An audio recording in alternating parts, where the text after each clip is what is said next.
Keni gjoba të papaguara ose ju ka ardhur porosia juaj. Këto janë mesazhe që grupet e hakerave që përdorin për të mashtruar qytetarët shqiptar.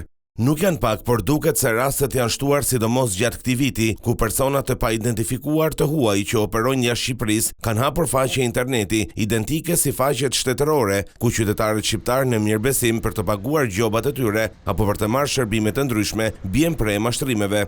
Rastet e fundit që kemi konstatuar janë ai mesazheve që vinin për pagesën e gjobave një sistem të policisë shtetit. Personat cilët kishin aktivizuar këtë faqe interneti e kishin bërë pak a shumë të ngjashme me atë të pagesës gjobave të e-Albanias apo policisë shtetit, por ndërkohë faqja nuk ishte reale. Rasti tjetër është e-Albania, ku edhe kjo ishte për rastin e pagesës gjobave, dhe rastet të tjera kemi pasur atë të postës shqiptare për të cilën janë arrestuar dhe ndaluar 2 shtetas të huaj me shtetësi kineze.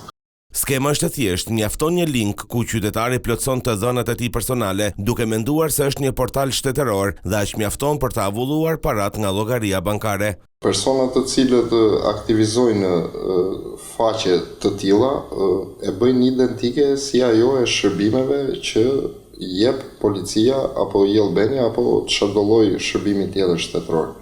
Njerëzit duke parë që është e ngjashme, futen, plotësojnë të dhënat e tyre, po themi të dhënat e kartës të kreditit, emër mbi emër, numër telefoni, pra lejnë të dhënat e tyre dhe në qoftë se do plotësosh të dhënat e kartës tënde bashkë me kodin 3 shifror të sigurisë që ka mbrapa, sigurisht që ata ta marrin. Dhe e shfrytëzojnë për të bërë blerje tjera, pastaj duke boshatisur kartën.